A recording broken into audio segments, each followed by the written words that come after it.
जंगल का रास्ता, पक्षियों की मधुर चहचहाहट और प्रभु श्री राम अपने भ्राता लक्ष्मण तथा माता सीता के साथ वनवास की ओर अग्रसर हैं।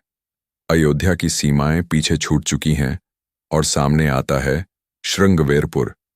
यहीं निवास करते हैं प्रभु श्री राम के परम भक्त और मित्र निषादराज गुह। गुह जब सुनते हैं कि श्री राम वन की ओर जा रहे हैं तो उनका हृदय व्याकुल हो उठता है। वे तुरंत अपने साथियों के साथ दौड़कर प्रभु के चरणों में गिर पड़ते हैं, आंखों में आंसू और होठों पर बस एक ही वाक्य, प्रभु मुझे भी साथ ले चलिए, मैं आपके चरणों की सेवा करना चाहता हूं। श्री राम मुस्कुराते हुए उन्हें गले लगाते हैं और कहते हैं, गुह, हमारा और तुम्हारा बंधन जन्मों जन्मों का है, परंतु आज मेरा मार्ग कठिन है, तुम्हें अपने राज्य की रक्षा करनी होगी। गुह के हृदय में भक्ति और प्रेम का सागर उमड़ पड़ता है। वे अपने हाथों से प्रभु के चरणों को धोते हैं और अपने सिर पर वह जल रखते हैं। यही है सच्ची भक्ति और मित्रता का प्रतीक, निषादराज गुह और श्री राम का मिलन। इसके बाद आता है वह क्षण जब प्रभु को गंगा पार करनी होती है। गुह अपनी नाव ले आते हैं, लेकिन उनका हृदय यह सोचकर कांप उठता है कि कहीं यह नाव भी अहिल्याशिला की तरह प्रभु के चरणों के स्पर्श से मुक्त न हो जाए। इसलिए वे पहले प्रभु के चरण धोकर पानी में डालते हैं।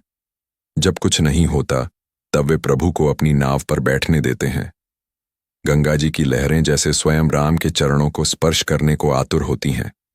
नाव धीरे धीरे सरकती है और प्रभु की मधुर वाणी गूंजती है, मां गंगे, हमें वनवास का आशीर्वाद देना।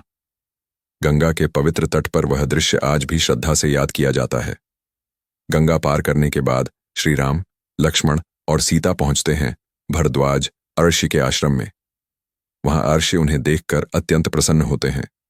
भरद्वाज मुनि प्रभु की आराधना करते हैं, उनका सत्कार करते हैं और उन्हें चिर शांति का आशीर्वाद देते हैं।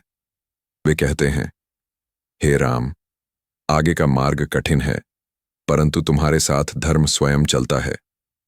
प्रभु वहां कुछ समय ठहरते हैं, आश्रम में शांति और आध्यात्मिक ऊर्जा का अनुभव करते हैं और फिर चित्रकूट की ओर प्रस्थान करते हैं, जहां वनवास का प्रारंभ एक नए अध्याय के रूप में होता है।